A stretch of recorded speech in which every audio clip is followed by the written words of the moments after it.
This is WTF Nation Radio.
A lot of people look at us as robots or just out doing a job, but everything we see and do affects us just like it does everybody else. A lot of problems with first responders and veterans is that now we're in a battlefield that's very different. I've lost more friends to suicide than I did in combat, and it really hurts. When you push the human envelope to those maximum extents, physically, psychologically, emotionally, and spiritually, and then you pull that plug, nothing prepares you for the silence. Nothing prepares you for that void. You can't come that close to death without it having some effect on you. I'll never forget my wife telling me, you're not the same Brett that I married. What War Horses does is it puts you in that environment to, in essence, look in the mirror. But that mirror's that horse. And that horse is going to tell you where you're at. You got to relax. You got to calm down. You got to slow your mind down and just think about this one thing, controlling that horse. The first thing we do before we get on a horse, we breathe. Let go of everything. Let go of everything in your head. If I don't let go of everything, I cannot be present with the horse. It's magic. I just started crying. It was the first time in my life that I literally let everything go. Compassion, generosity, love, all of these things trickle back into what it is to be a human being. It's completely changed me. all the confidence I had lost, it started coming back working with these horses. They've given me my life back.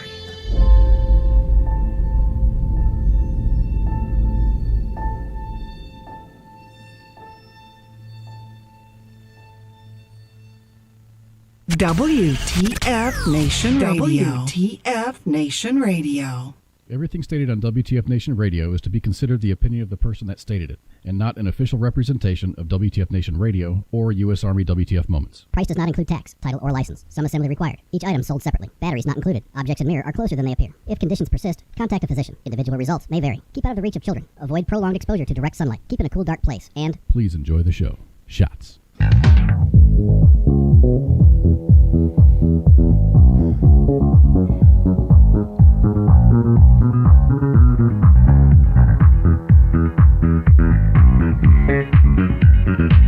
Yeah, everybody.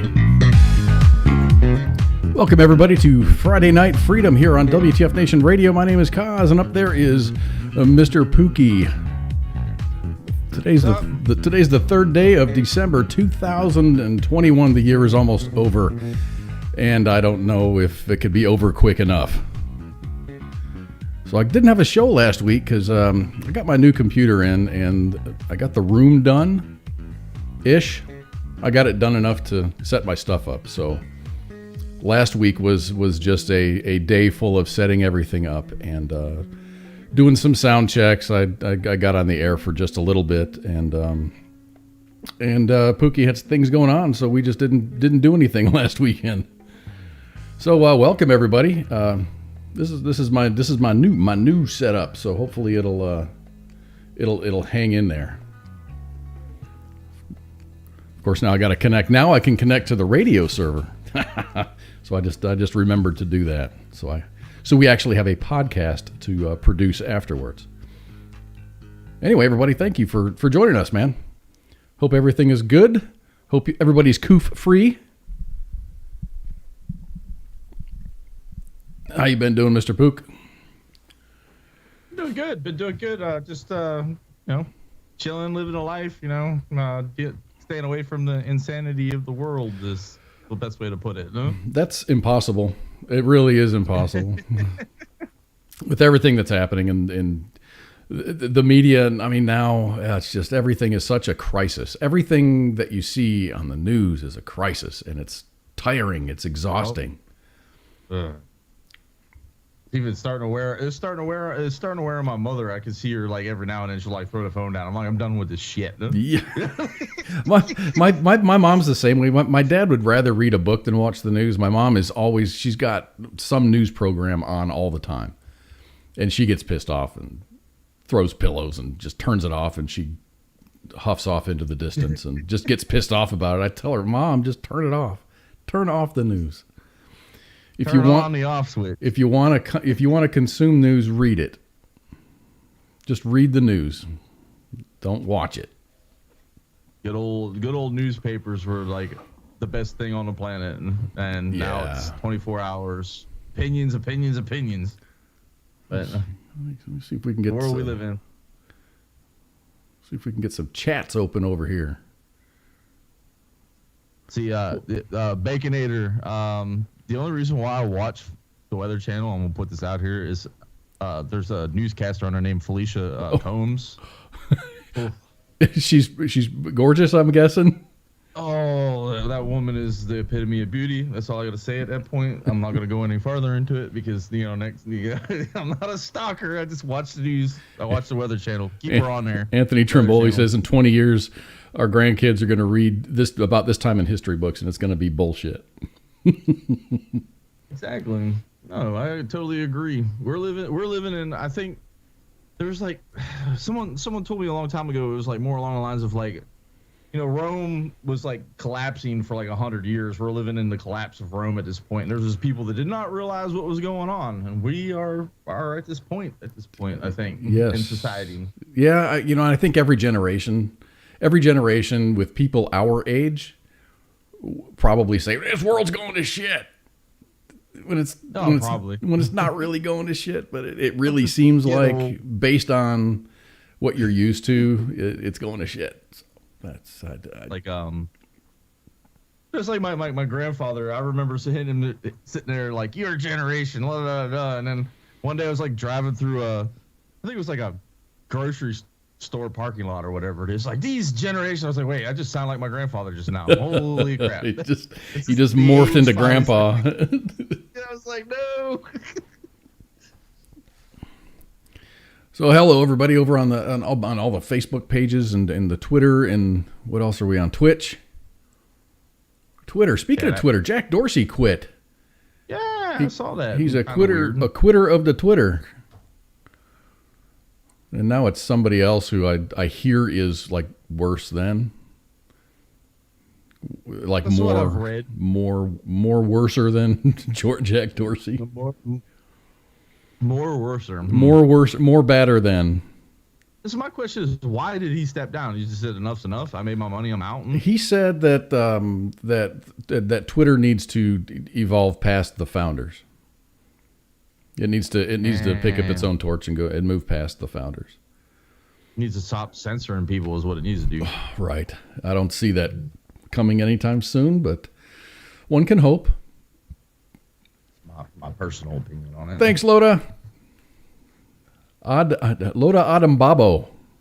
She says, you guys rock. Okay. Thanks for joining us. Hello from Alaska.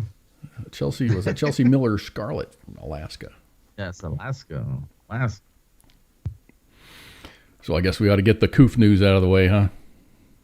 The COOF. This is actually pretty interesting. It's actually pretty interesting because there's the news that I got yesterday, and it's additional news. You know how something happens in news programs and they pick it up. So rather than be right, they want to be first. And there's not a whole lot of digging for facts. Yeah. So I'm not saying that I dug for facts. I'm just saying this is just an additional story that I came upon. So this is like kind of in two pieces. The story's kind of in two pieces, but it's the same story. So breaking news this week, there's a new strain of the COOF, and they're calling it Omicron. I'll call it the new COOF. So as of Thursday evening of last week, there were 5 cases in New York and a scattering of cases in Michigan, Colorado, Minnesota, and California. All of those affected are either recovering or have fully recovered after exhibiting mild symptoms. The COOF spray status of these individuals ranges from fully COOFed to partially COOFed or COOF spray status unknown. In my opinion, this is KOZ talking, there's always going to be a variant of this thing. They're going to run out of letters, numbers, and colors. Pandora's box has been opened. You can't close it at this point. Loda, tell people that. Loda Adambabo says now it's in Wisconsin.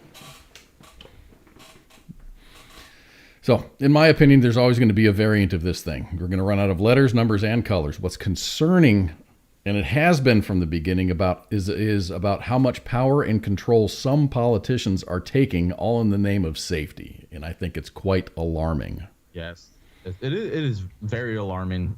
Germany, one of them. Mm-hmm. Australia, you're not hearing news out of Australia for a reason. Well, there's a clampdown. They got camps now.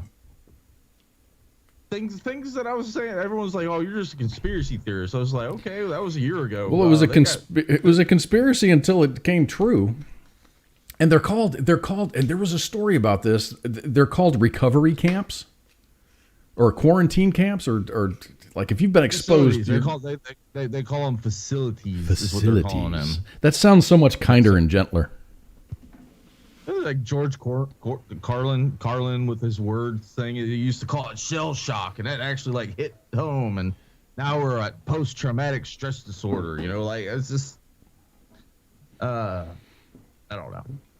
So part 2 of the story. Here we go. Most Americans know this, but for public health elites, fear and edicts seem to increase as dramatically as the new coverage of the variant has. This week, however, has brought some intriguing developments for those interested in science and facts.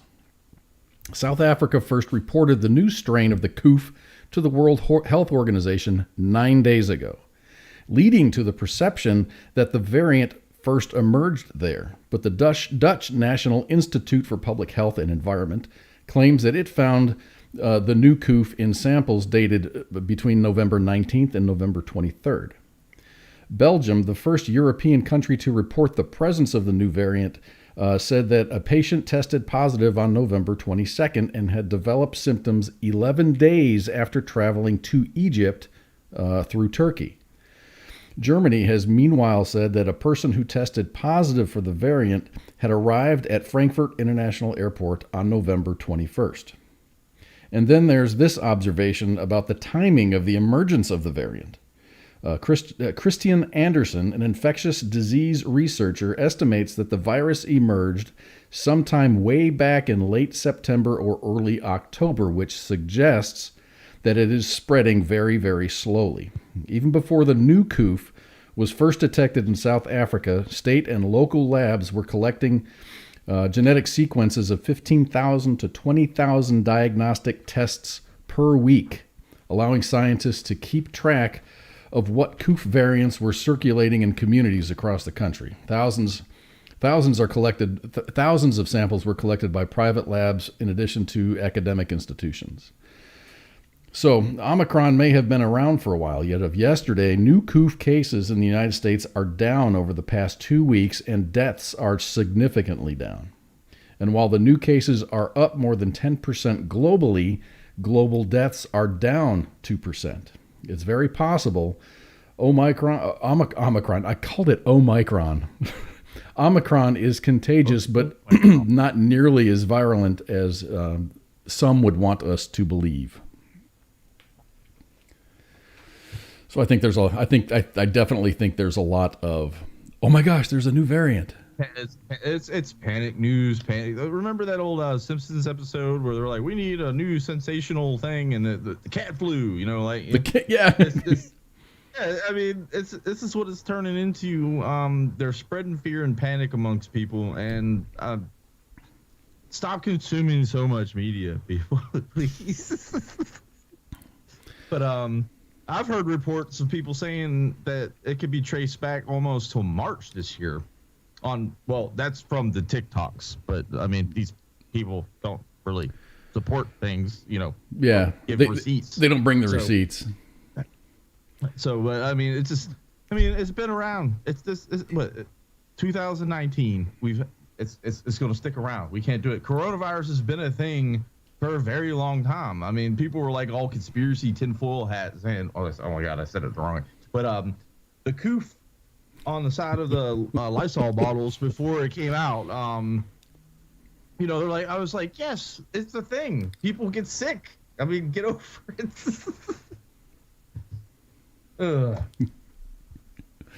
I think it's serious for some. I don't think it's serious for most. Influenza season's coming up, by the way, and I will say get your flu shots. I will say that. Yep, I got mine. I get mine every year. I'm debating on getting shingles because my sister got it and she's 5 years younger than me, so I'm like, I might want to get that vaccine. But I don't even know if you're old enough for that yet. If my sister got it 4 years ago, so she's 5 years difference. So you do the math. She was like in her early 20s when she got it. Wow.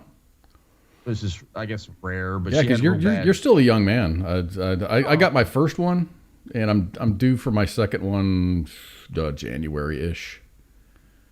And I'll get it.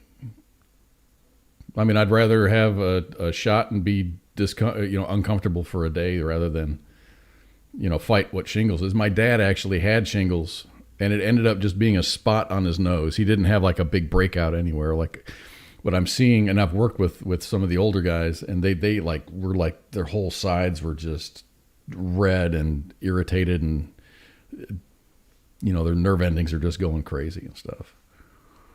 Yeah, my sister had it real bad. Like, God, Elizabeth has got the jokes tonight. She said, shingles, why not get the whole roof?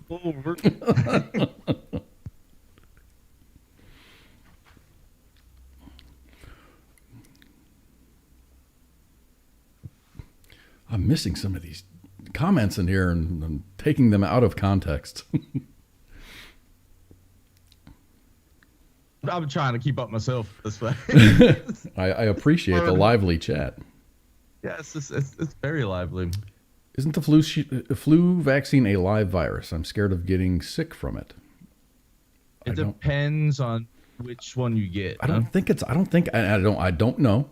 I am not a doctor. Well, this is what I heard. The Flonase, the thing that goes back up your, that is actually got a live antigen, whatever the hell it is in it. I don't know. I'm not a virologist or anything like that. But the shot is just dead crap. So. Well, I used to be a firm believer that every time the Army would hit me up the nose with that Flonase, I would get sick like 15 minutes later and have a crappy 24 hours, and then I'd be great the next day. So, I mean. Okay. The Riordan Clinic. Oh, no, I don't want to sign up for your newsletter. It's based on, it's reformulated annually based on the strains of type A and type B influenza viruses identified in Asia in the months of January and February of each year. The vaccine used in the United States does not contain the virus responsible for that year's flu, and thus it is totally ineffective. Well, thank you, doctor. This year, I know, what date is this? I know they. Well, I mean, they predict what the most, whatever strain of it is going to be that year, and that's like they give it to you. Like I think the CDC effed up one time, and I was in the Army at the time. They're like, "Oh, we messed up. You gotta get new flu shots." I was like, "What?" No, I don't know if that's the Army being, like idiots or someone messed some paperwork up, but that's what they told us. So. We used the expired stuff. We need to give you the fresh stuff. That's probably what happened. Put it to the Army at that point. Huh? So Terry Lynn has a good point. She says this entire COOF, wear a mask and triple mask and take a jab, booster shot after booster shot is enough. Control, control, control. Has anyone noticed those in power don't have to wear masks when they're in front of the camera, while everyone else has to wear a mask? What a joke. Except for President Biden. Did you see him? He was walking somewhere downtown and right next to a sign that says mask, like it was like a mandatory mask sign, and he's standing behind it without one. He goes, how about allowing those that have an immune system to be allowed to be left alone? Stop the shutdown, stop forcing people to get the jab to save their job, right? I'm 100% about that. I'm completely behind it. Responsibility. When it's a risk versus reward kind of thing on an individual level. Like that's a libertarian bit of me coming out. That's your personal choice. Do whatever the hell you want. I'm not going to judge you on what you do. Nope. I mean, the worst that's going to happen is I'm going to feel bad for you if you get sick. I mean, it's like I said time after time. I work with a guy that tested positive for it. He never got sick, but he's never been vaccinated. He doesn't get any vaccinations at all. The dude is, we've worked together for more than 20 years, and I don't think he's missed a day of work because he was actually sick. This dude doesn't, he uses his vacation days because, it's raining outside. I don't feel like driving 45 miles to go to work.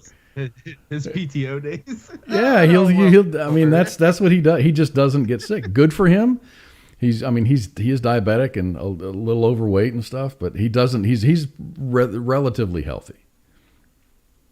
But then there's folks like me and others like me within the lab that I work in that were totally vaxxed and still got sick, missed days. I mean, we wear masks and shit at work, and it's a pain in the ass. It gets in I'm just in my tinfoil hat phase right now. It's just convenient that this new strain or whatever they call it has popped up just as this trial is kicking off with the whole Epstein thing. That's just me at this point, because that's all the media is covering right now is Omicron, but you're not hearing anything. Like, you can go to most of the main big media sites and you're not going to find actual news of this trial going on. And that's just that's the end of my tinfoil rant at this point, because I ain't going to get into that deep. But, Elizabeth, yes, I work in a lab. It's not a medical facility, though. I work in a electronics development lab. We call it the lab.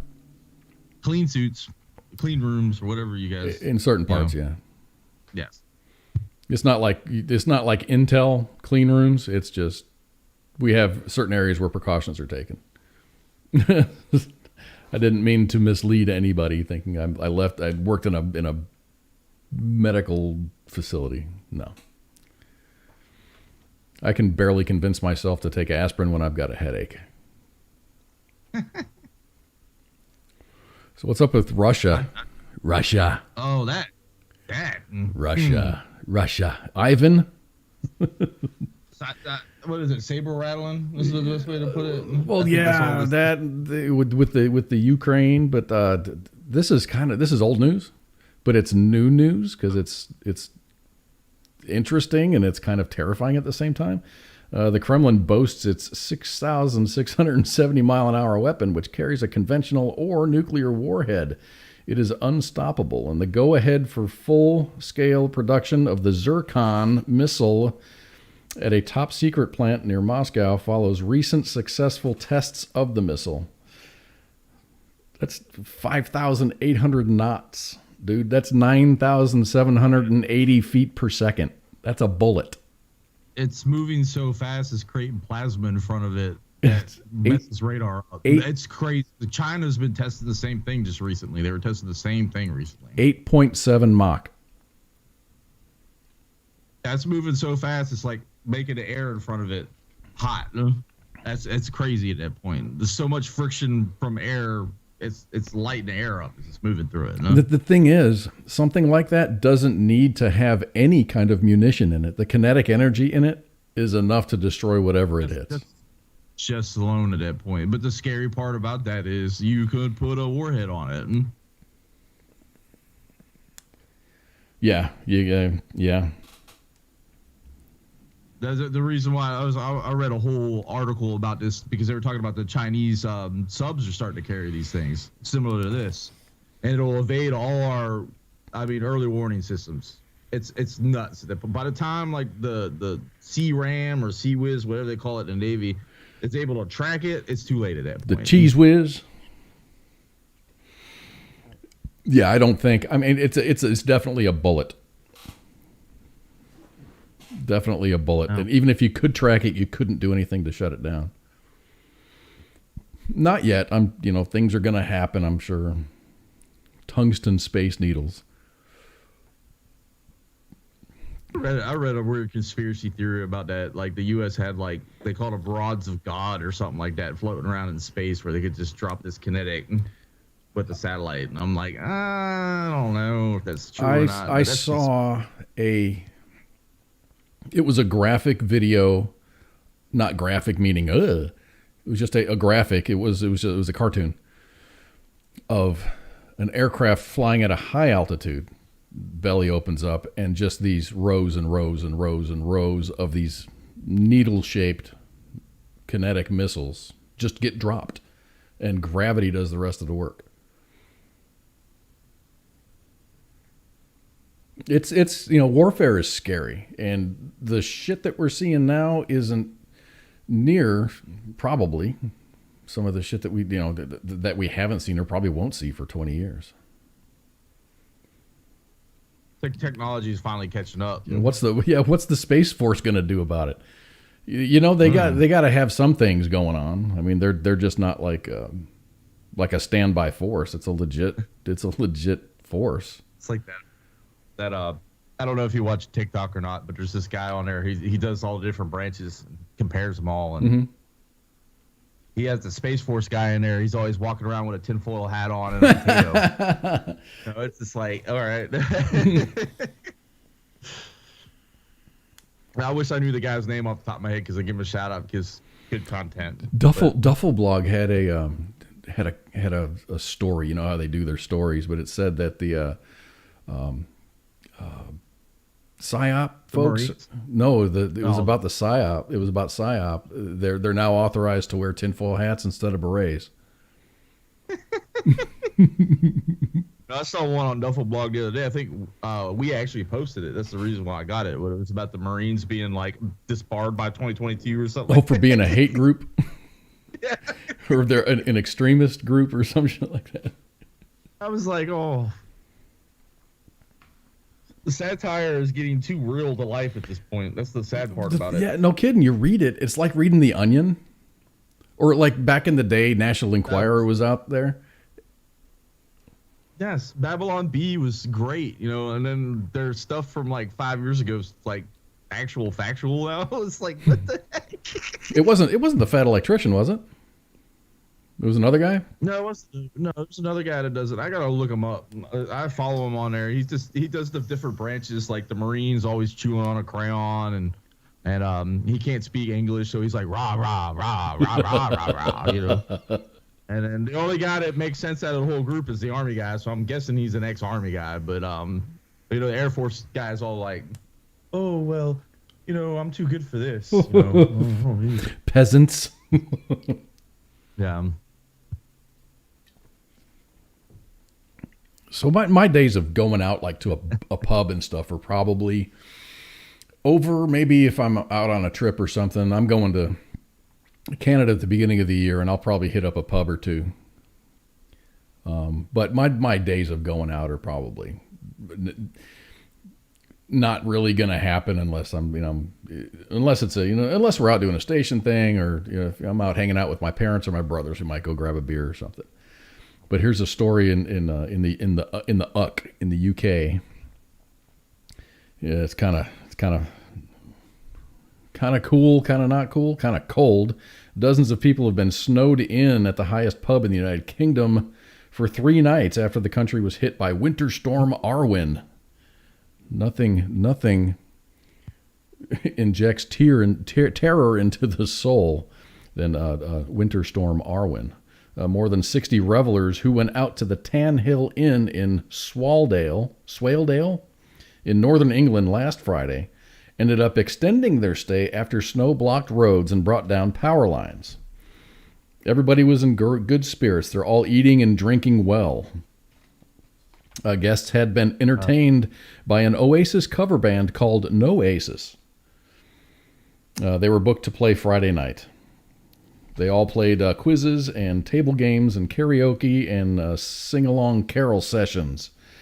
There's 3 routes to the isolated pub, which sits at an altitude of 1,732 feet above sea level. 2 of them were blocked by snowdrifts, and they couldn't get past that, and the down power lines shut down a 3rd road. This is not the first time that snow had stranded guests at the pub.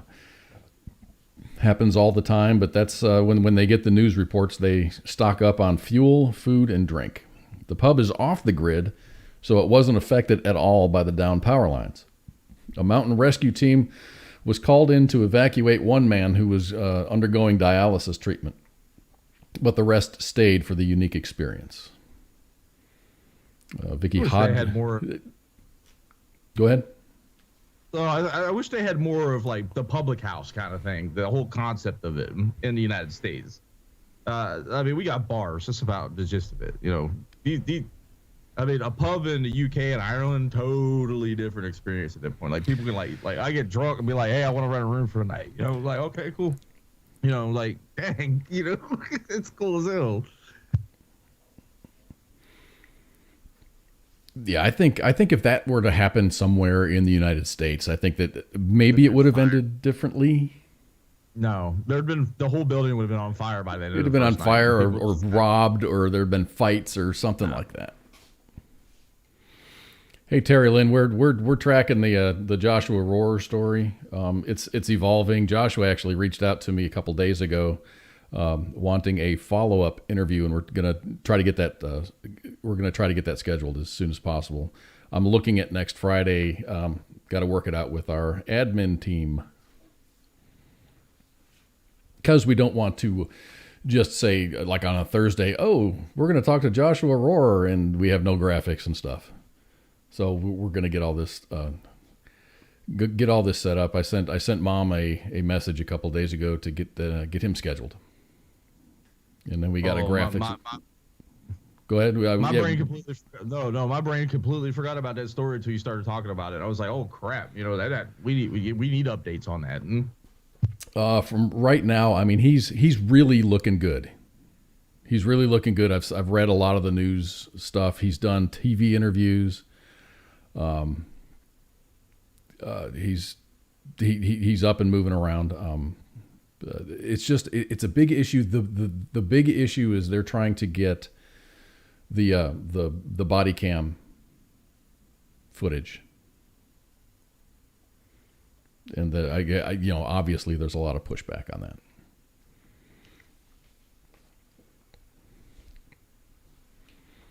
So what's a short version of the story? Brian Kemp asks. Short version. Let me see. Short version of what, the Joshua story? Yes. Joshua Rohrer is a homeless veteran.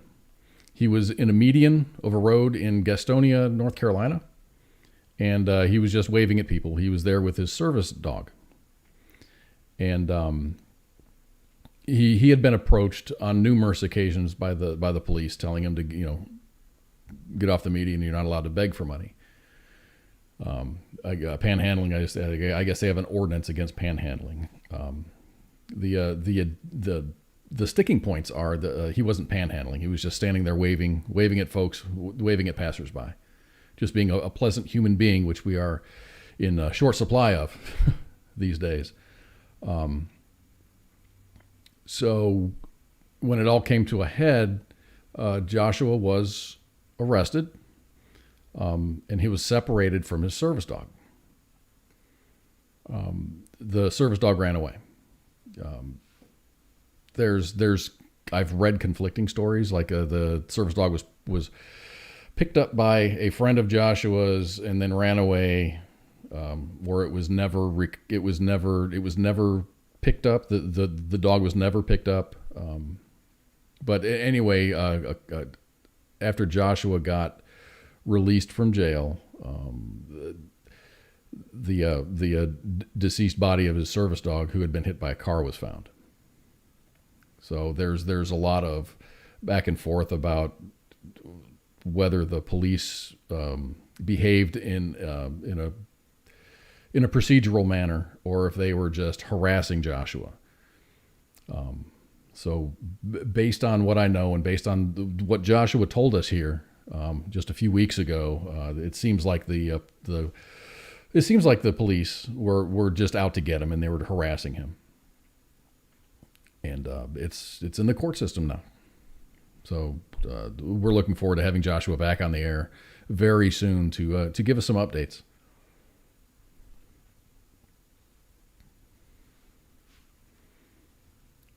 Yeah, I mean, I live in Texas, so our panhandling. I mean, I know our panhandling laws are like you can't panhandle from the road. You can't step onto the road. But then there's all these exemptions, like fill the boot campaign, when the fire department goes out and with their boots, and give up some change for the firefighters and stuff.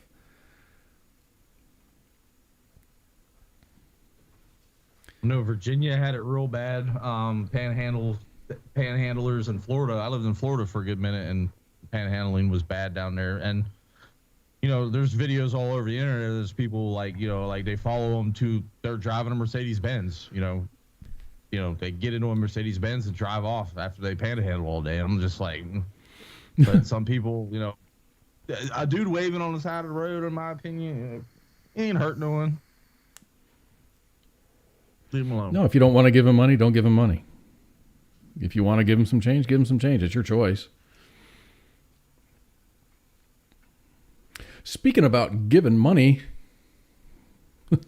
this is a good one. This is a good one. Mega church pastor Joel Osteen has been questioned by police officers after bags and bags of cash and checks were found in about 500 envelopes in a bathroom wall in the Lakewood Church in Texas, down by Houston. A plumber who worked at the church says that he was only going to give his first name, Justin. He was called. He told this on this story on a radio show. He said he was called into the America's largest church, the Lakewood Church, on November 10th to fix a broken toilet. What? Oh, that's not Joel Osteen? Oh, let me get a different graphic up there.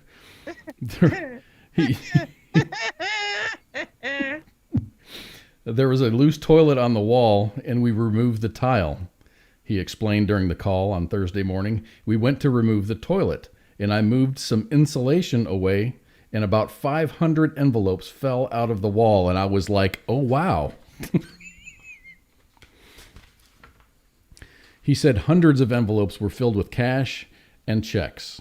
Houston police confirmed that the cash and checks were found in the wall, and that they talked to and interviewed everybody associated with the building that they were able to contact. So in 2014, $600,000 worth of donations were reported stolen from the church.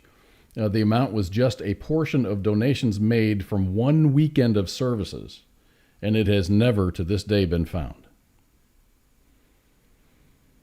Donation funds are fully insured, so Lakewood Church did not lose out on any of the money at the time, but it has never been found. That's really interesting.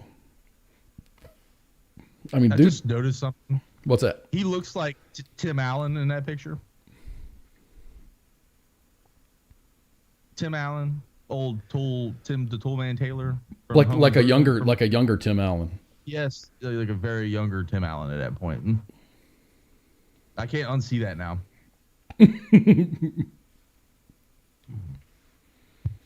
That's nuts. I mean, the guy, he's a televangelist. That's insurance fraud at that point. It's probably what it is. But they got 40. I think the man's a silver-tongued snake. This is my opinion on it, but people will hate on me on that. But that's just my opinion. Sorry. They got 43,000 people per week come through that church. It's a massive, massive church.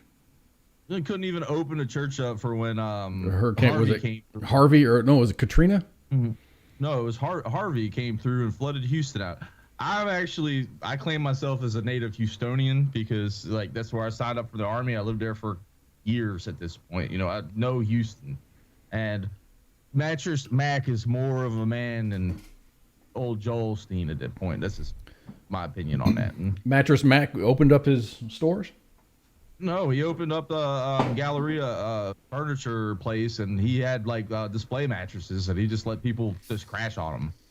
But Joe Osteen, on the other hand, didn't want people coming to church because I think he was more afraid of his carpet getting messed up. But this is my opinion on it. So Mattress Mac is the man. That's all I got to say. Mattress Mac is the man. Brian Kemp says, I do have to say that he does preach. He preaches the word very well, and he leaves you searching, which is what a preacher's supposed to do. It really is. He'll inspire you, or he'll get you to, search inside yourself and find answers and become a better person. But the dude drives a Ferrari and he lives in a big ass house. Yeah.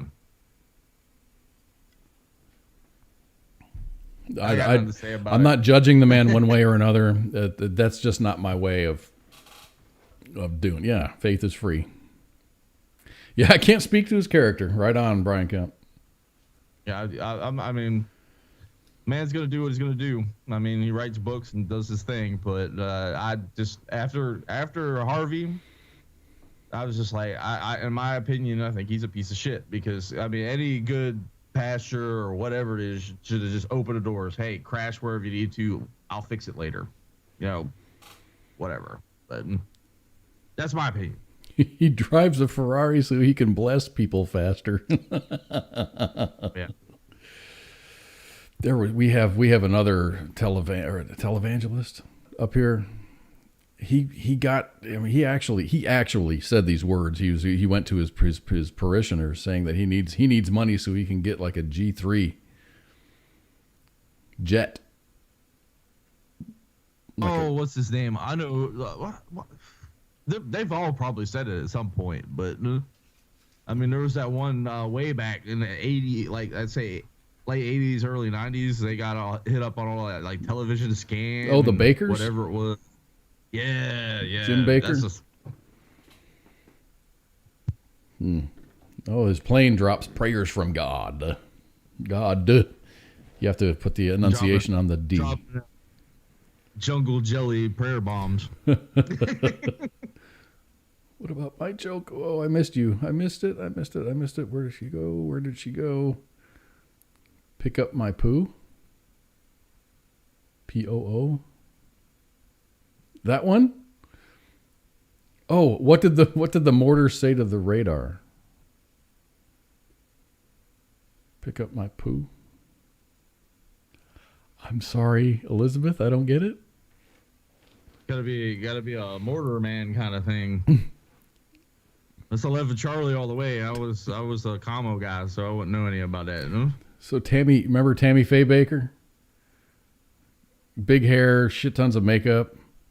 She always wore this eyeliner that was just like super, super, super thick, almost raccoonish. I remember when I was young, and I was young, dude. I was probably in high school, and there was a guy that wore a T-shirt, and it says, "I ran into Tammy Faye at the mall," and it was like these makeup imprints of two eyes and lipstick. That is hilarious. Okay, Jason Jerome Williams, commentators, what is your take on the Kyle Rittenhouse decision? I think that was a righteous decision. I think that was the right decision to make. That's I mean, it should have never went to trial in my opinion. That's my opinion. But I mean, you could watch the video evidence and clearly see self-defense.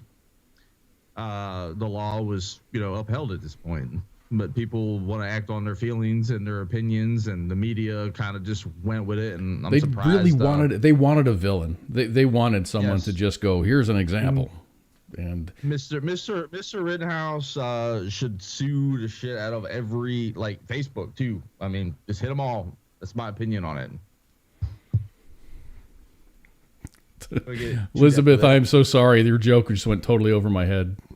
Ha! You see what I did there? Like a mortar shell. She said point of origin, P-O-O. Pick up my point of origin. So how about this? We were talking about, I don't know. I was trying to segue into when you said, come crash at my place, pick up snacks, and then we'll deal with it later. So here's a really bad segue on this. Dun, dun, dun, dun. Dun, dun, dun, dun. So a Massachusetts, that's the next story. New York City, another shining light in the distance here.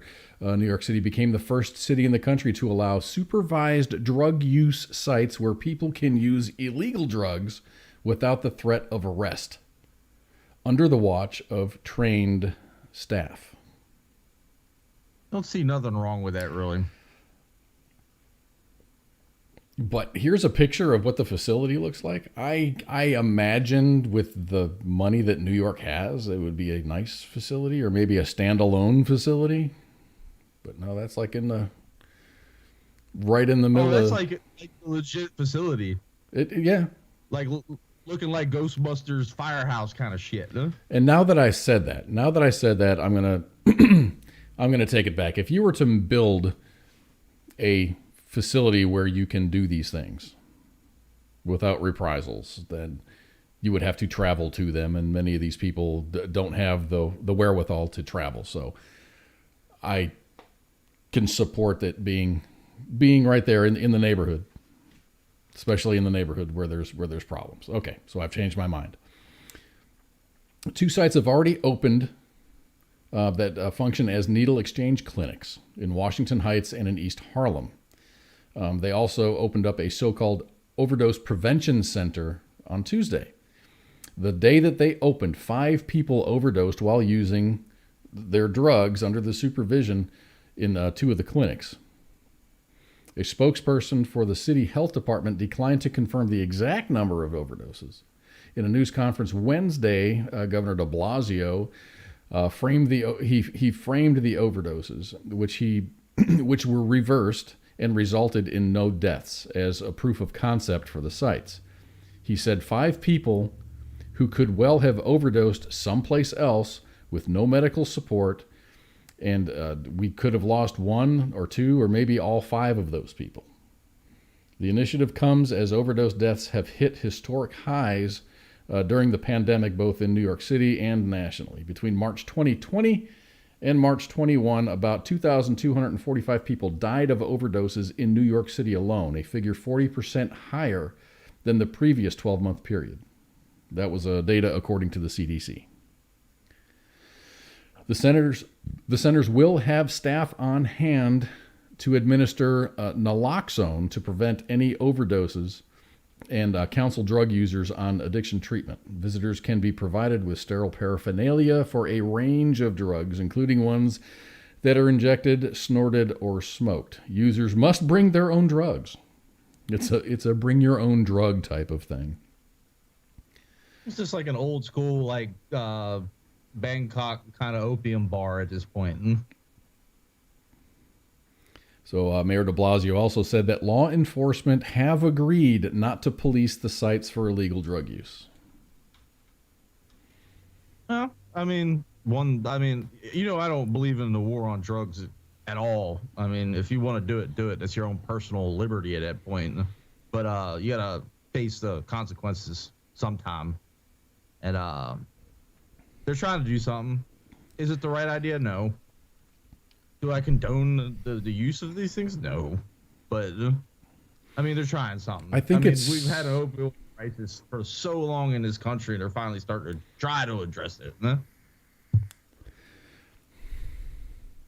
When I first read the story, I was just like, holy shit, I can't believe this is happening. And then I'm like, holy shit, this is happening.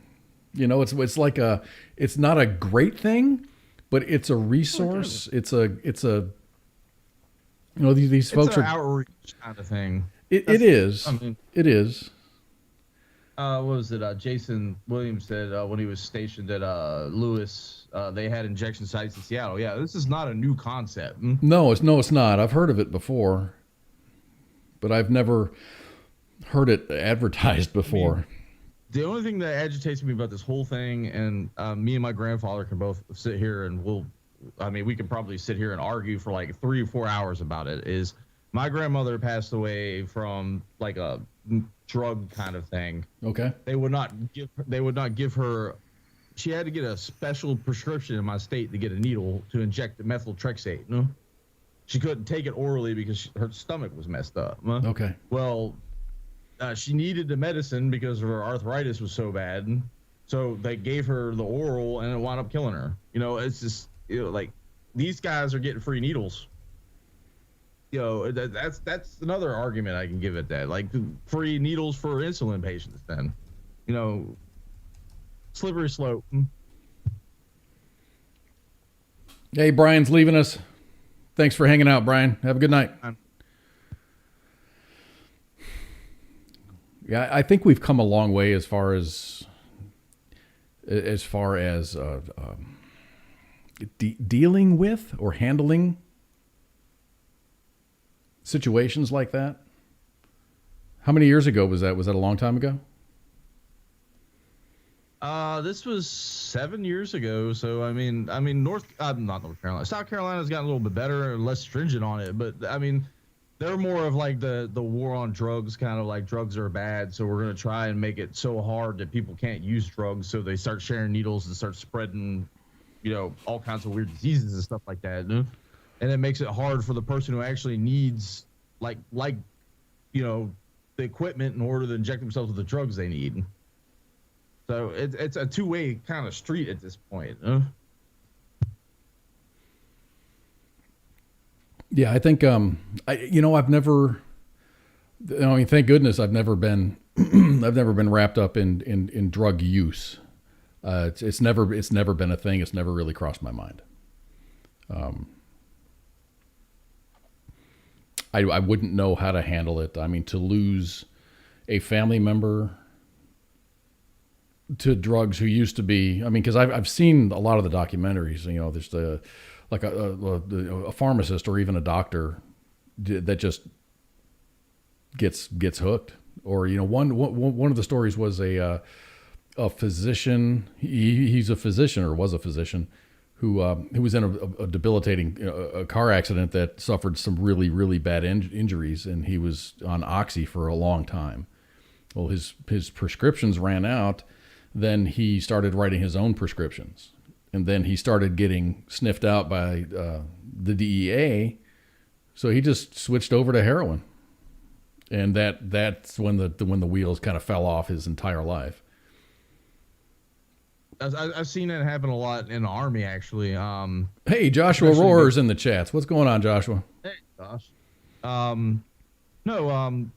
They were really, the Army, the military, just in general, were really pill heavy. Like back in the early 2000s, they would just be like, "Oh, you broke a rib, here, take some OxyContin." They were probably pretty pill heavy up until about 2015, 2018. Right around where President Obama at the time started cracking down on these pill farms and stuff like that. But there was a lot of guys that all of a sudden got their, scripts cut off from, their Army doctors or the VA doctors, where they were just handing them these heavy pills or whatever it is. And, oh, we're going to cut you off. You can't get it now. Well, I'm addicted to the crap. So what am I going to do? I'm going to go to the streets and start snatching it off the streets. And that kind of addiction is no joke at that point, because it's painful when you're going through withdrawals. And I can feel for a lot. There's probably a lot of past Army veterans, combat veterans that have overdosed. Oh yeah, because of this exact. There's no doubt. I mean, when you go from, I don't want to call it a pill mill of what the VA used to be, but this stuff used to be handed out like candy, and then you cut it off abruptly like that. You're gonna have to find. You're either gonna have to fight through those withdrawals yourself, or with the support of your family or whatever, or find something else. And a lot of folks found something else, and it was the illicit drug scene, with heroin, to replace the opioids that they were addicted to. And now guess what? It's heroin. Yeah, heroin. Now we got fentanyl, carfentanil. There's crocodile. I don't know if you've ever heard of crocodile. Oh, that's the stuff that like eats your skin and stuff. That's that Russian stuff, isn't it? Well, my mom working at CO, she's seen some really nasty, I guess tweakers coming in, but like looking like they were doing that like their bone, you can see their femur. That's how disgusting it is. Yeah, and withdrawal from all this stuff is no joke, man. Even Captain Wayne Baconator says those withdrawals can actually kill you. Yep. Nasty stuff. Anyway, I'm 60-40. I'm 60-40 on this. 60 in favor of these supervised clinics where you can go and do your thing under the supervision of professionals, and in case something bad happens, like you go into a coma, there's someone there to take care of you. Because these are people that would have normally died, I guess, or been really jacked up. And you take the devil's advocate road to it, and I hear a lot of people say, just let them die, and I was like, that's very inhumane at that point. Like some people have lost humanity lately, and it just, you can see it a lot throughout all social media and stuff like that, is they've become so disconnected about being caring people. And I don't personally, I don't support it, because all you're doing is just aiding to a bad habit. But then again, the nice side of me comes out and says, yeah, you're helping people at this point in a little bit. And so I can get maybe 60-40, same as you at this point. Yeah, I'm 60-40. It may improve. It all depends. I don't know. So let's end this first half of Friday Night Freedom on a good note. This is a good note. I like this. It went dark. Yeah, it has gone a little bit dark. Massachusetts man recovering from open heart surgery won a $1 million lottery prize on a scratch-off ticket given to him by a friend. Alexander McLeish of the Clan McLeish received 3 scratch-off tickets in a get-well card from a friend earlier this month. As McLeish scratched off the first of 3 letters on the crossword lottery ticket, his first glimpse of good luck was revealing his initials, A, W, and M. As he continued matching letters to words on the lottery ticket, he discovered that he had indeed won $1 million. McLeish claimed his $1 million prize last Friday, and he chose the cash option. A man. So always take the cash option. So the cash option before. This is where we're going to get into the taxation is theft thing. Before taxes, he received a one-time payment of $650,000.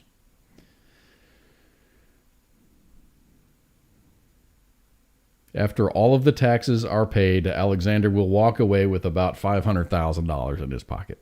That took almost 50% from him at this point. Yeah. And it all depends. I mean, he's in Massachusetts, so that's a heavily taxed state, one of the highest taxed states. So you're going to have your federal tax, you're going to have your state tax, you're going to have your whatever city or municipality tax is. And then like Sin says over on the YouTube chat, he says, wait till he gets his hospital bill. So he'll have like God. $28. He'll be able to buy a pack of smokes. Oh, Jesus. Oh, I've got my little taxation is theft graphic up. That's just awesome, dude. So it's at the top of the hour. So I think we're going to take a short break, and we're going to be back in just a little bit. I have to figure out where my cursor is. I've got 4 screens. I'm sorry, I've got 5 screens instead of 3. I'm jealous. So jealous. This is such a cool machine. I've only got 2. I only got 2. I need 12. You need 12? Yes. Oh, we need to talk tech. There is a HDMI splitter that will, if you take a high resolution television screen and put it on your desk, it will subdivide it into, I think 9 divisions. It has 9 outputs. Ooh. So it'll divide into it. So you can have one screen with 9 individually controllable windows on there. That's all I got to say.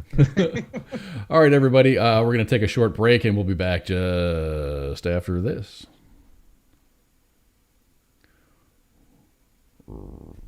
Radio. Hold on a second. Let's try that again. WTF Nation Radio. WTF Nation Radio.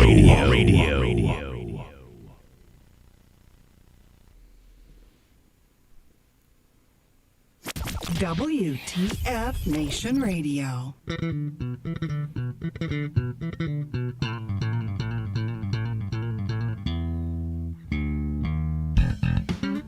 Ooh, yeah.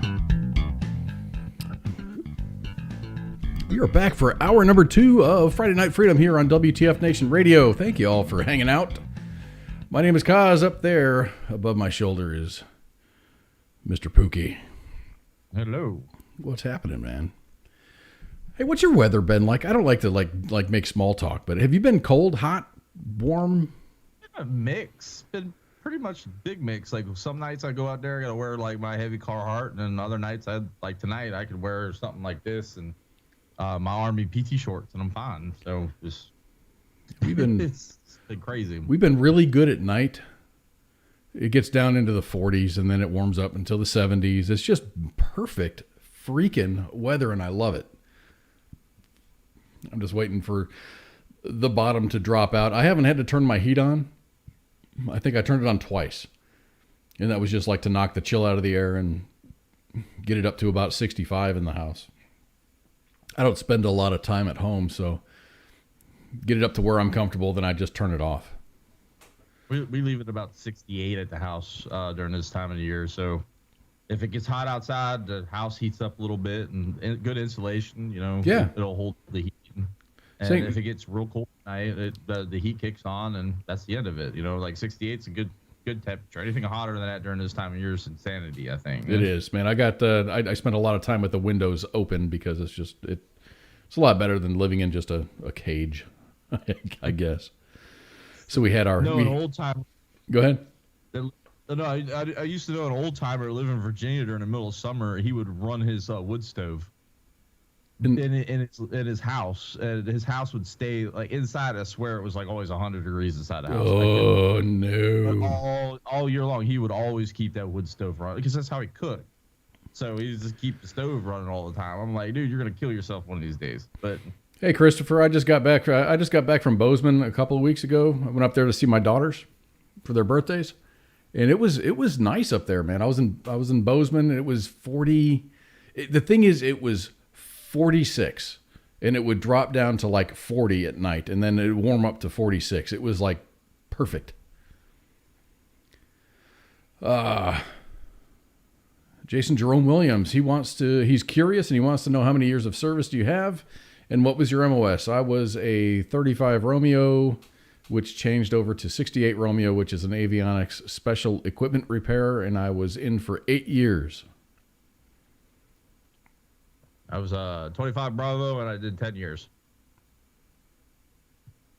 Army. I was Army. You were Army. Army. Yep. Yep.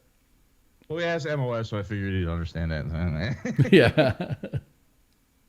Yeah, it's not like I'm like an 03D2 or whatever the Marine Corps uses or whatever the rating for the Navy is.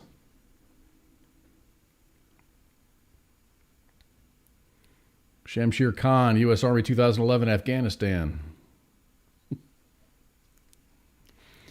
I got a Florida story. Oh, no. I got a Florida story. Maybe you can relate, maybe not. What's this about? Let's hear it. Well, it's not really about a person. This is about the elusive Turtle-Gator. Have you ever seen a Turtle-Gator? Alligator turtle? No, it's a Turtle-Gator. According to the child who alerted his father. Oh, I did see this. Okay, yeah, no. I thought you were talking about an alligator turtle. I was like, seeing plenty of them. If you ever thought others were crazy when they said alligators live in Florida storm drains, let this story be proof that you need. Standing outside a Jacksonville restaurant last month, a toddler alerted his father to what he thought was a turtle in the sewer. They were both shocked to discover it was a 6-foot-long alligator. Joe Brenner and his 2-year-old were aghast upon discovering the beast lying beneath the storm drain. We were all just kind of shocked. We're used to alligators here in Florida, especially in the town, since it's a marsh, but it was surreal, and it was somewhat a funny situation. The Baltimore native said he had heard rumors that there were alligators in the sewers, but he thought that was just simply a myth. So to see it in real life was interesting, and it felt like a once in a lifetime catch. Alligators are most active and visible when the weather is warm, and in some places in Florida that can occur year-round. Alligators live in all 67 counties in Florida, inhabiting all wetlands where there's adequate food and shelter. They prefer freshwater lakes and slow-moving rivers and their associated wetlands. Occasionally, alligators wind up in places that are not acceptable, like backyards, eating Fluffy, your dog. I used to there's freshwater springs down there in Marion County, Florida, and I used to go swim in them all the time. And you know, there's ground springs, so the water coming out of stays a nice 72 degrees all the time, 72, 74, or whatever it is, whatever the temperature. But you'll be swimming, it's crystal clear water, like you see like on those islands, you know, like at the Caribbean and stuff like that. And you'll just be minding your own business. You'll look over and see the alligator just kind of, he's minding his own business. He'll leave you alone. Yeah, until you touch the water. Until you get into his domain or her domain, because there's swimming with him all the time. Wouldn't even think twice about it. You know, I'm looking at his claws, his front claws. They've got opposable thumbs, right? Not that I'm aware of. I mean, look at that. It looks like a hand with the thumb on the wrong side. Do the math on that. Yeah, it just kind of look like that. It's like your dog's got what they call them, the dew. Oh, the dew claws. Yeah, the fighting claw. So Jason Jerome Williams came back and he says, sweet, I was 11 Bravo Airborne for 8 years and then 12 years as a 35 Fox intelligence analyst. Thank you for your service, Jason. Oh, intel guy. Yeah. You know, I work with a guy who was Navy, and he could have extended his service he did 8 years, but he was going to go into intel, and he didn't, you know, he had friends that were in intel, and then they started kind of reading him in, and he's just like, I don't want any part of that. And he ended up ETSing. I ended my career up at actual INSCOM headquarters, which was fun, very interesting. Some of the nerds running around, but they got some smart people. It's not just nerds, man. It's just people who consume information and then disseminate it to whoever needs to hear it. Linguists and some of the smartest, dumbest people I've ever met in my life. I'll just put it. Like, you were intelligent, but what just came out of your mouth was the dumbest thing ever. Well, it's like that military intelligence is like an oxymoron. So, other guys, good guys up there, good guys. Probably a lot of them still working up there. Love y'all if you're watching me right now. Yeah, I worked with some folks in Korea in the 3rd MI battalion, and it was just. They're just like, it's not. We're just a battalion. It's not like we have a bunch of analysts here. We just fly the planes that collect the intelligence. And then I was friends with the people that fixed the planes that the pilots flew to collect the intelligence. So it's all of the big brain people that kind of consume that intelligence and then not make the decisions, but pass all that necessary stuff up. The Major Measle. Is that how you pronounce his name? Measle? Christopher Measle? Yes. Major Christopher, retired. Major. Thank you, sir, for your service. Red Legs. I love the Red Legs. I did most of my career doing commo for the Red Legs, so boom, I knew all their shit, most of it. So Pam says she was 3rd MI at Humphreys. There you go. Or was that I'm surprised they're still there. Humphreys has changed a lot from what I hear. From when I was there compared to now. I was there a very long time ago.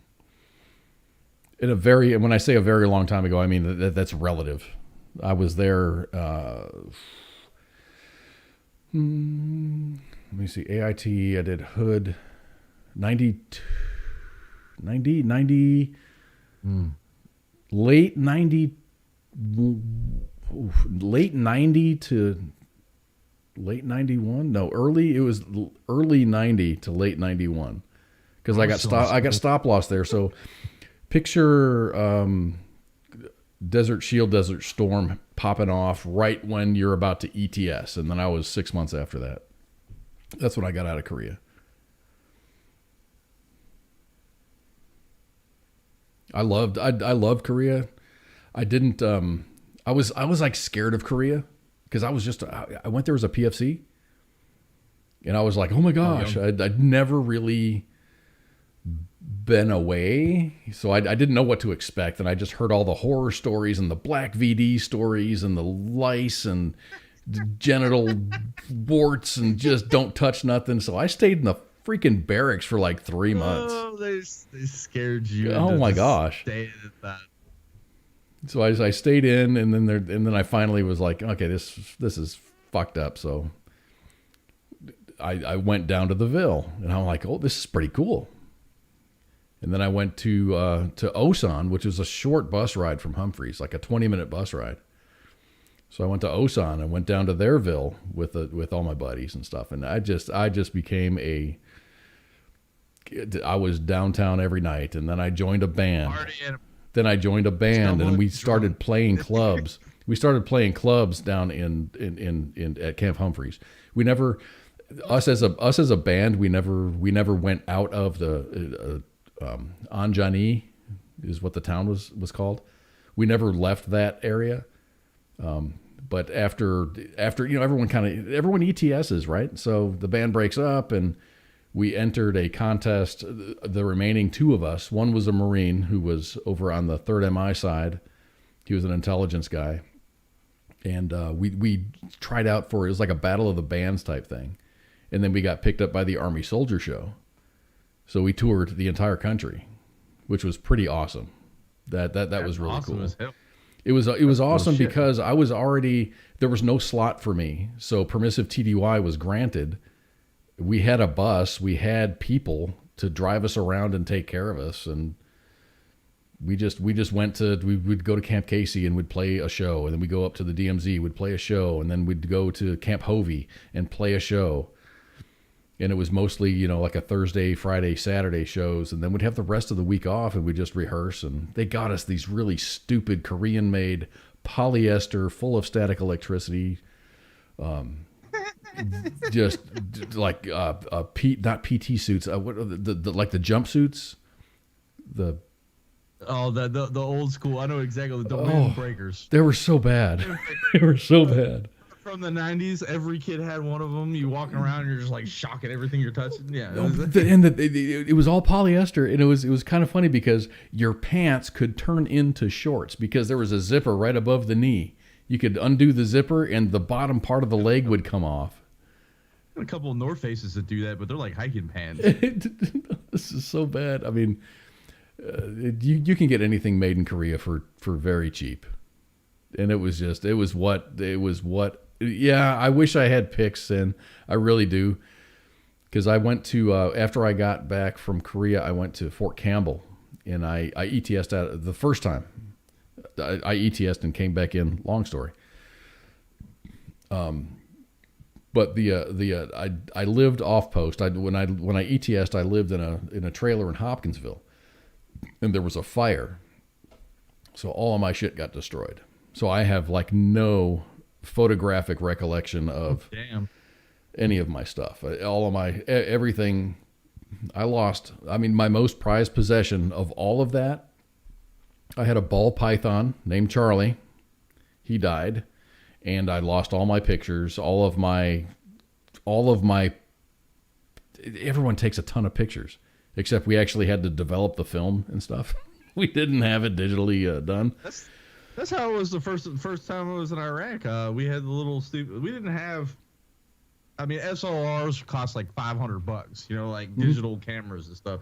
So it's this $35 Kodiak films. Thanks, Mac, taking pictures. This is all my pictures from Iraq are just film. Yeah, you go and buy this $8. It is probably like $5 or $8 for that little Kodak thing, and it takes 24 pictures, and when you're done, you mail it in, and then they mail you the pictures back.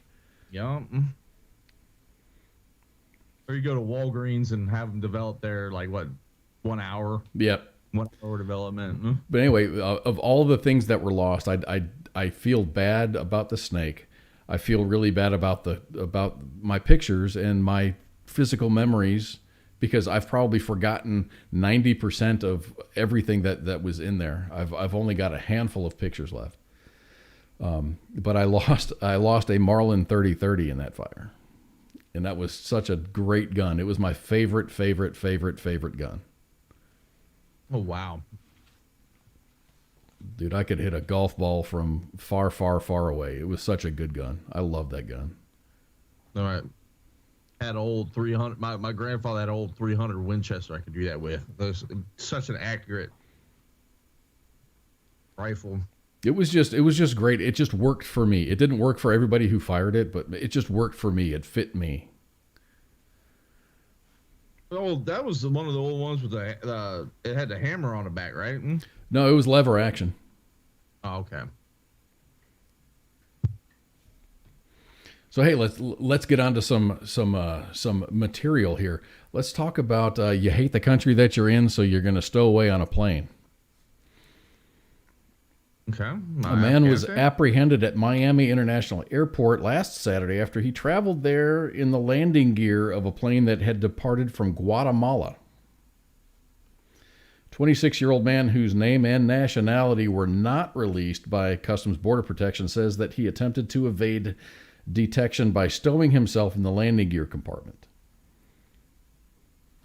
He was evaluated. He lived. He survived. Obviously, you can see by that picture.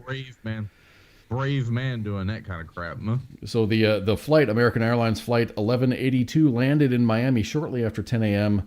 on Saturday and was met by law enforcement due to a security issue. People who attempt to hide in confined spaces such as wheel wells on the plane are taking a very extreme risk. I'm not sure exactly what. I mean, maybe they knew he was in there, and they're just like, well, fuck it. If he lives, he lives. If he dies, he dies. We're going to land anyway. I don't know. Temperatures in non-pressurized, non-climate controlled parts of the plane can drop to 65 degrees below zero. People who embark on such... Say that again? That's Antarctica temperatures, just FYI. That's damn cold. People who embark on such a journey risk dying of hypothermia or hypoxia. So you're either going to freeze to death or you're going to suffocate, or being crushed by the equipment or falling to their deaths. The FAA warns against this tactic, says that its report on stowaways that a plane's wheels initially provide significant heat. As the plane enters cooler altitudes, hypothermia coupled with hypoxia can preserve the nervous system. Before the descent gradually provides warmth and oxygen. Still, those who survive can face legal consequence. So you can die or get prosecuted, is basically what they're saying. See, this man thought that he took the risk of his life to escape whatever he was dealing with. So, in my opinion, give him a dang card and, let it be. He needed to get out of whatever hell situation he was in at that point, huh? I don't condone this, but the man's brave and, screw it. He rolled the dice and won at that point. He did. This summer, when the United States departed Afghanistan, several people who had clung to a U.S. military plane in a desperate attempt to flee the country died after they fell to their deaths. In 2019, a man was actually found dead in a South London garden after he apparently fell out of the landing gear compartment of a Kenya Airways flight from Nairobi to London. Police found a bag, water, and food in the compartment. The man landed next to a person who had been sunbathing. That's traumatic, dude. Ooh. Episodes Mind my own business, enjoying the sun and splatting.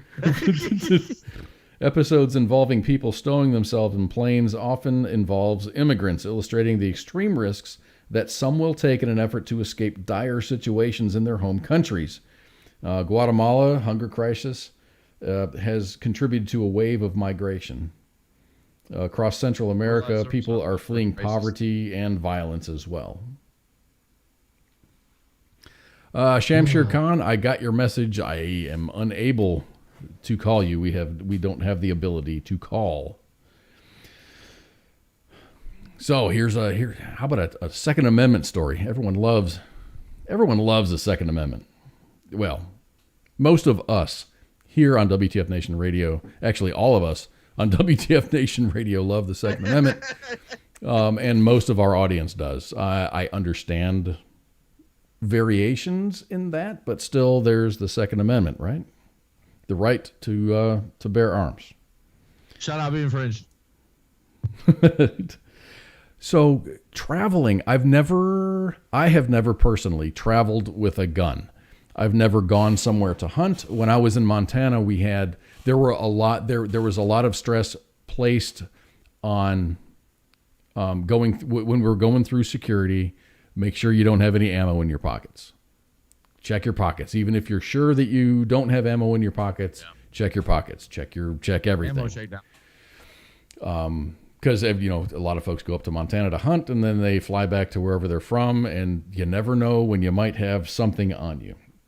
But I've never had the if I'm going to travel with a gun, I'm usually going to drive. See, it's actually probably safer legally to fly than it is to drive, in my opinion on that. Because it's actually really easy to check a firearm in through the TSA. It's extremely easy. Oh, it is. It definitely is easy, and it's almost too easy, as this story will show you. So this story is from Tom Knight from Bearing Arms. Anybody who is a Second Amendment supporter or whatever probably knows what Bearing Arms is on Facebook. Traveling with a gun can be extremely problematic unless you simply drive everywhere. Hopping on a plane, for example, requires you to check any firearm in your baggage. Further, you have to declare it. And that's when you check your luggage, meaning everyone who handles the bag is going to know that there's a gun in that bag. He says, I personally do not like traveling by air with a firearm because it makes it easier for people like this.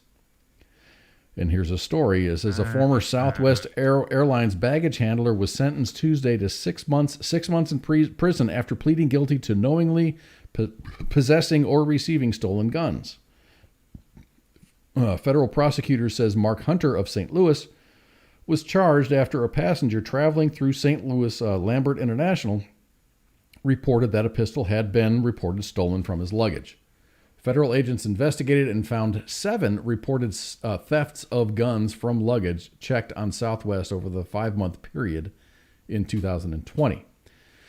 The story continues. As I noted, they require you to declare your firearm is in the bag to begin with.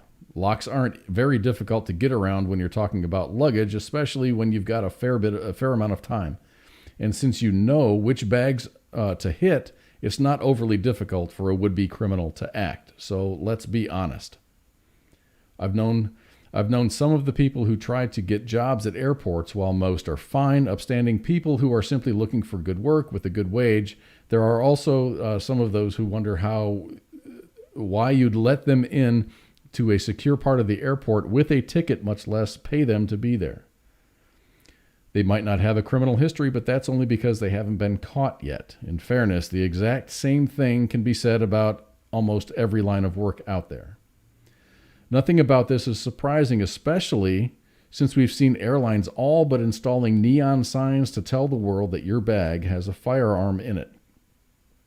In a world where that's going to happen, guns are going to get stolen. People are going to take advantage of any situation they get as it is.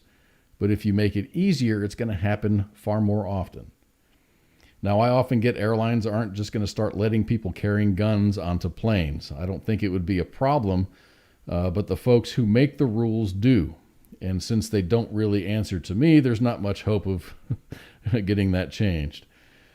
But that doesn't mean airlines shouldn't be very careful about our luggage. If I can't carry my gun on my person, then the airlines had damn well better keep an eye on their people to make sure that things don't get taken, whether it's a firearm or something else. And he also concludes the story with, of course, let's also remember that if they can take something like a gun out of a bag, what can they slip in a bag? That's a good question. Yeah. And they shouldn't have the whole gun thing marked. Once they check it and it meets the criteria, it should be kind of like, okay, if it meets this criteria, then that's all it needs known at this point. So I'm guessing when you check a firearm, let's say you've got a nice Pelican case like we see on the screen here. I'm not sure how legal it is to transport a gun with ammo next to it. I'm not sure. But let's just say that is what is checked into TSA. Do they label that? Is there like a big red sticker that says firearm?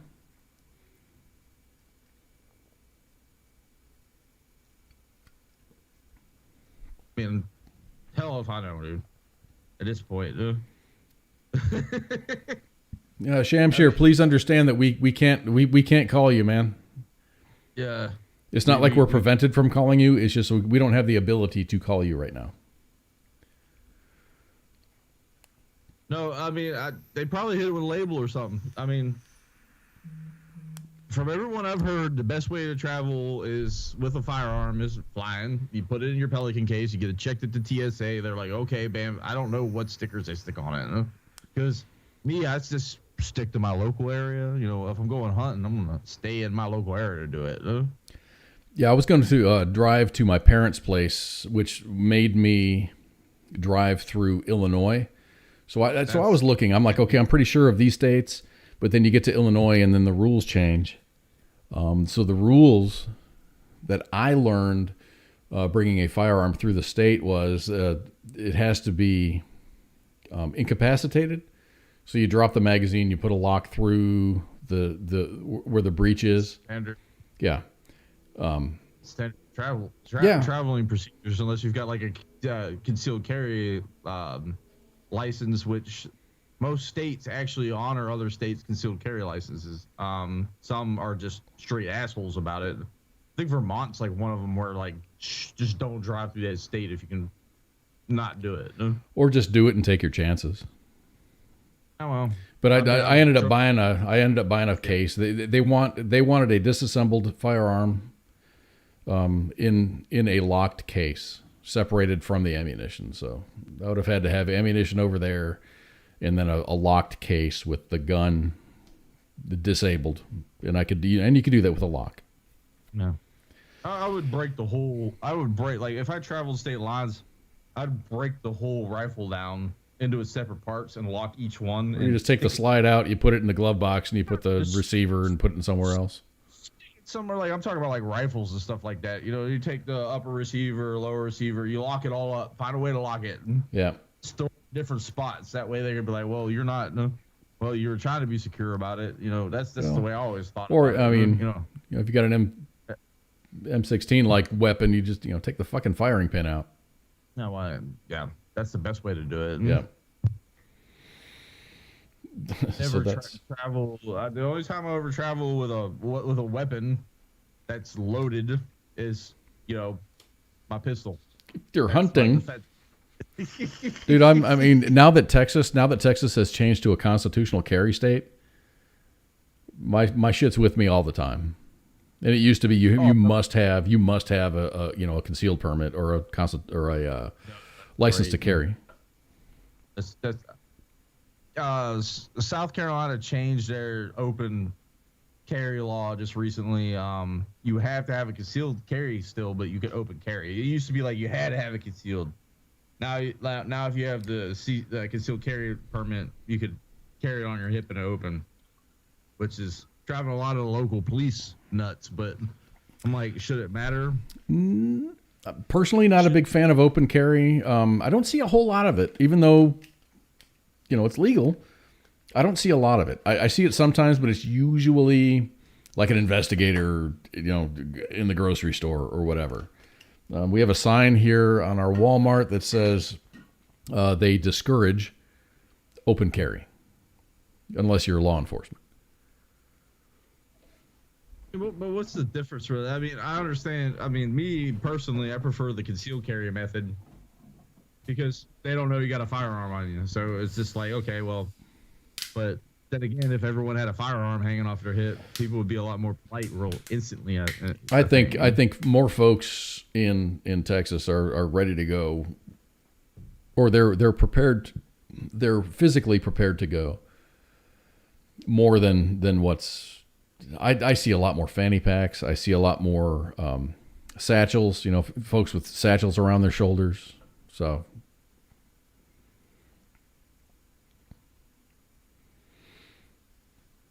Anyway, let's talk about our last story of the evening.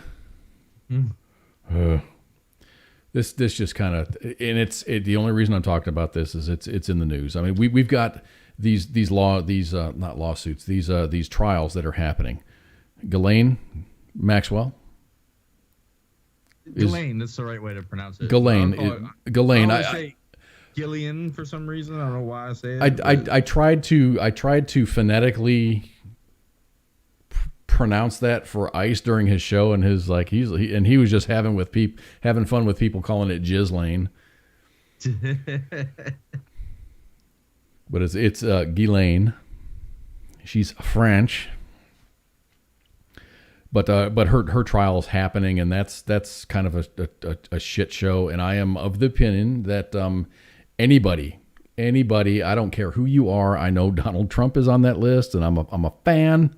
But dude, if you're going to Epstein Island to diddle some underage person, then you're done. Period. If you're on that list, you should be brought to prosecution at that point. No? Not necessarily if you're on the list, but if you've been diddling minors, then yeah. Gone. Don't care how much I like you. Princes from countries. Yeah, world leaders. And there was some speculation that what's his next? Jack, whatever the hell. Dorsey was on that list, and that's why he resigned. And there was a bunch of big name resignations. Bill Gates is on a couple of them. So another trial that's happening this week is Juicy Sommelier as Sommelier. Jesse Smollett. Smollett? Jesse Smollett. Actor Jesse Smollett, criminal trial on charges from his staging a hate crime. This makes my brain hurt. Jesse. Let's just say Jesse. Jesse Smollett's criminal trial on charges from his allegedly staging a hate crime against himself began this week after 3 years of delays. Dude, Rittenhouse was arrested, brought to trial, and acquitted in a year. And Smollett's been inking this thing. I don't understand. Mr. Smollett's in late January 2019 claimed that 2 men assaulted him while yelling racist, anti-gay, and pro-Trump slogans. He also alleged they hit him and tied a noose around his neck. Investigators soon found out that he had fabricated the event. He is being tried for 6 counts of disorderly conduct for making false reports to the police.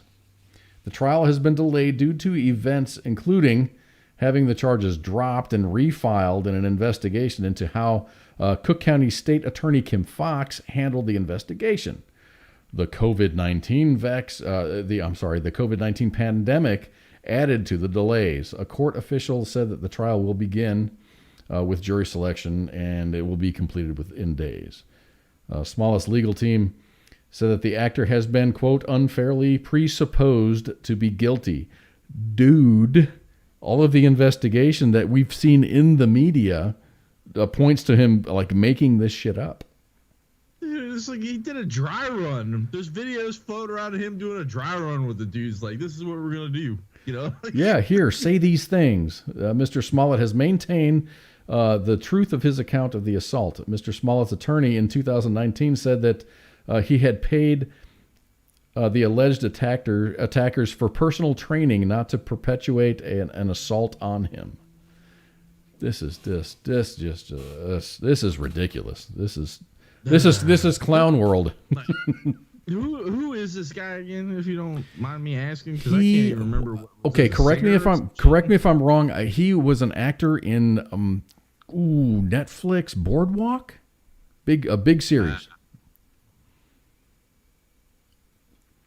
Boardwalk or Broadway. Power? Was it Power? Empire, that's it. Thank you, Chelsea. Chelsea with the 5 extra points tonight. Thank you. Yeah, Empire. I don't know, dude. And this meme kind of... What kind of mental state you got to be in to try to pull some shit off like this? I don't know, man. He was kind of... Empire was an extremely popular show. It was popular. I remember, I never watched it, but I remember everyone talking about it. It was just one of those ones that's like, that's not my genre of like shit at that point. You know, like I'm a fantasy guy. Like my fantasy stories, sci-fi. That's me. Star Trek, Star Wars. That's me. No, I don't think things are going to end well for Mr. Smollett. His attorney is just like, you're presupposing his guilt, and the state is just bringing charges against him just to prove that, hey, here's the proof that we have that you made this shit up. And it's just, I don't think it's going to end well. So take Rittenhouse on one hand, this guy on the other hand, and the media and everyone else pre-assumed his guilt with no effect. But now this guy caught on video, you know, making this shit up, fabricating this shit, making up a so-called hate crime, is now the media is trying to make him, or the state's trying to make him. This is what you said? The prosecution? Well, the charges have been brought against him for falsifying police reports, and the state's trying to prove their case, and the defense is saying you've already presupposed his guilt. Break the law, break the law. I mean, it's simple exactly. as that. Huh? So, talking about shit, let's talk about TP. Toilet paper. And this comes from James Clark at Task and Purpose. He goes, apparently, you can buy a bulk order of the single packs of TP from MREs, and you don't even have to eat an MRE to buy them. These easy-to-carry wipes, which are coarse as desert sand, can be purchased online for $16.50 for a pack of 50 through epicenter.com. It's a website that focuses on gear aimed at disaster preparedness and what we can only assume includes doomsday preparation. Because doomsday is the only time that you would need a 50 pack of MRE tissue toilet paper. I got a whole box of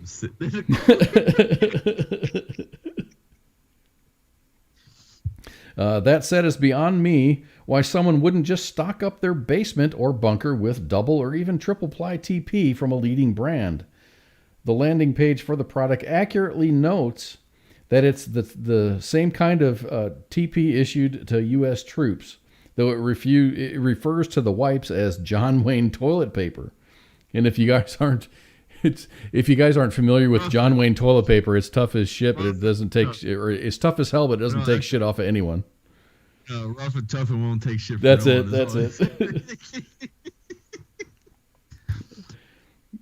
These wipes also serve as an uncomfortable reminder that military grade does not necessarily mean high quality. Most of the gripes about MRE toilet paper focus on the feel, which is unpleasant. However, that's second to its utter inability to wipe without tearing, which is kind of a big deal if you intend to use it for its intended purposes.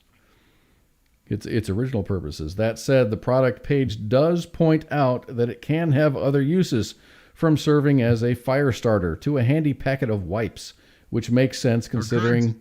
Say what? Said our currency in a doomsday situation. Right? Or it can go, it can go as currency because of the lack of toilet paper in some cases when this pandemic happened.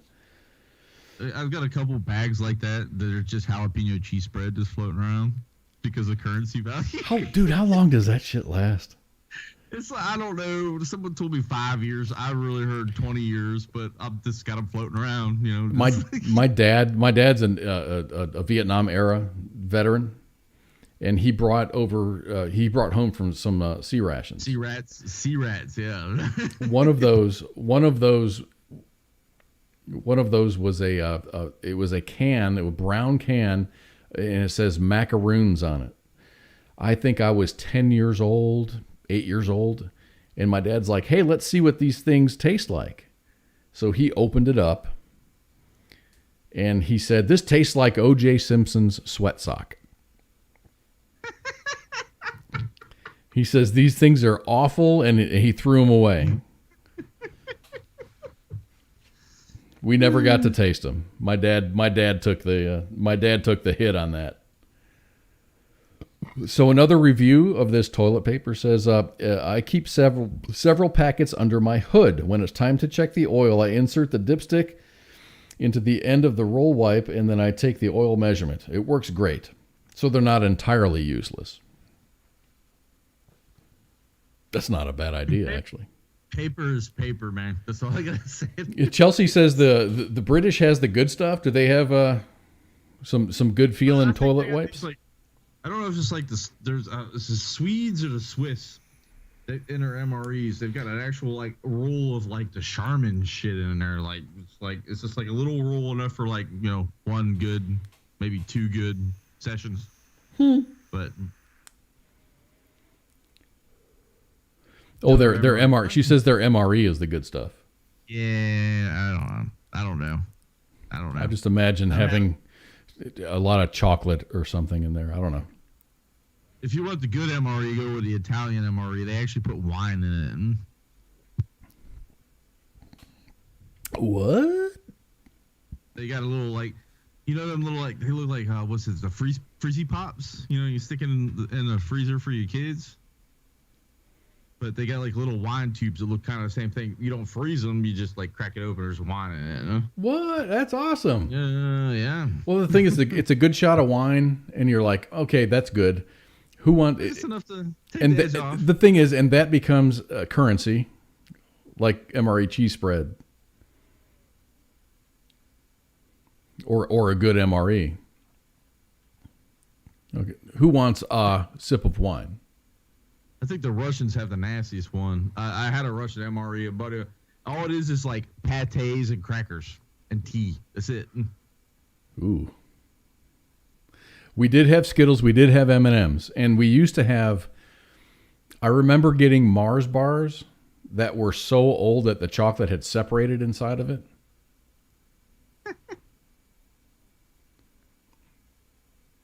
I don't know.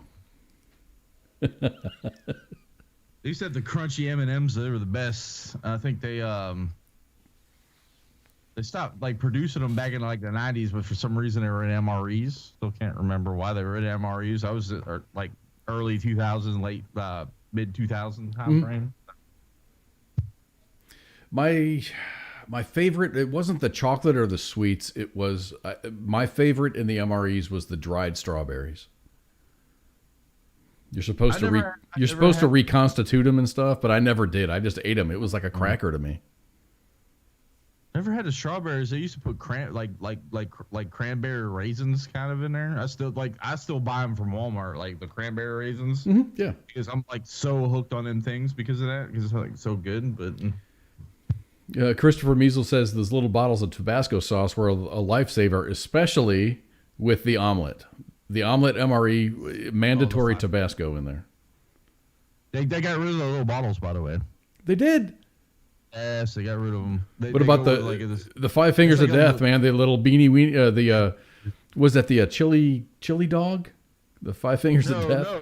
No. It was like hot dogs. No. Like, Vienna sausages. Something like that. Yeah. Like my buddy bought a pack online and was like, "We're gonna eat this," and I'm like, "Dude, that thing's probably expired to hell and back." Because we're gonna eat this, and he cracked it open. I was like, "Nope, I'm out." Done. See, you used to do MRE yes. eating things online. Yes, I used to. Yeah. I love MREs. Don't get me wrong on that, but no. I've got a Ratatouille MRE in my closet. One. It depends on the year. Like the recipe changed one year, and it was just like the same as like the pesto pasta. Okay, yeah. It tasted the same. So I was like, eh.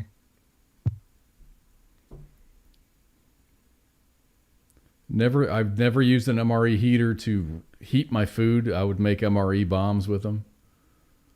I'm the same way. I don't normally heat it up. We'd always put it. We had deuce and a halfs back then. We just put it on the engine block of a deuce and a half, and it would warm everyone's lunch up, and would have a warm lunch. I could never find the rock or something. Yeah. Oh, the rock. Oh my gosh. Where's my the rock or something. Rock or something, dude. I've got a sticker. I've got a sticker that says rock or something on it.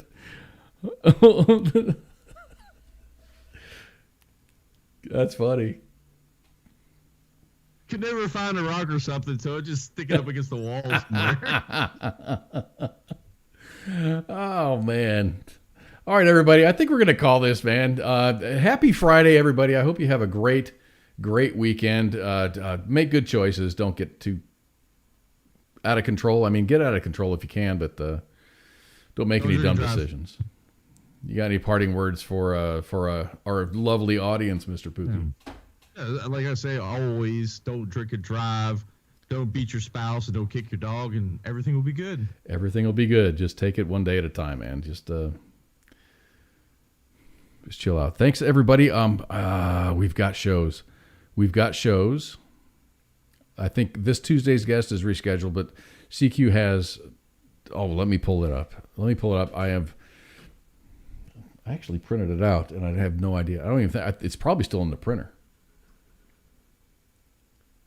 Emails. WTF Nation Radio emails. Look at that. We've got, let me see, 6th December. That would be this Tuesday, this Monday. This Monday, Air Force veteran Cody Cross is going to be hanging out with ICE to talk about the Fallen Hero Network. They've been on the show before, and it's a show that you're not going to want to miss. And they talked about his trucking company to help other veterans and first responders organizations around the country. The 7th is John Carroll Lynch, who is going to reschedule. Michael Jarman is going to be on the 14th of December, who's a producer and writer, is going to be hanging out with CQ and Radar and Pop Culture Warrior to talk about his latest projects and how he got where he is. Michael is known to be the producer involved in Tacoma FD, King of the Hill, Brickleberry, Beavis and Butthead, and many, many more. So those are the upcoming shows. So please, I mean, we've got shows, 4 days a week now. We got Monday, which is the Monday edition with Ice. We've got Tuesday, which is Pop Culture Warrior with CQ and Radar. We have Sergeant's Time, which is Thursday with Spanky. She's back. So Spanky and Ice are going to be hanging out talking about Army things. That's an Army-centric, that's an active duty-centric type of show. Yeah, and that's then the one where you want to talk the Army stuff at. and then Friday is back to Friday Night Freedom with me and Pookie. December is going to be kind of jacked up, man. I'm going to be gone from like the 20th of December all the way through the 1st of the year. I go back to work for a week, and then I'm off to Canada for a month. So we might have a couple of shows, and then, you know, there's going to be some space in between shows in the month of December between Christmas and the end of January for Friday Night Freedom. The rest of the shows are going to be going off as planned, and I hope that everybody can take time to catch the show. If you can't catch a show, you can always go to WTFNationRadio.com, and you can listen to every one of our shows. Every one of our shows is podcast and is preserved forever. So you can go and download anything from last week or 2 weeks ago or from the beginning of time for WTF Nation Radio. 3 or 4 years ago. No, we're like 5 years old, 6 years old. 5 or 6 years now. We're 6 now. We know everything. Yeah.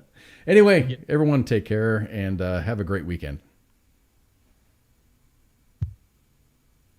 This is WTF Nation Radio. Here's a shot out of a cannon. Oprah, Barbara Walters, your wife. You gotta fuck one, marry one, kill one. Go. This is WTF Nation Radio.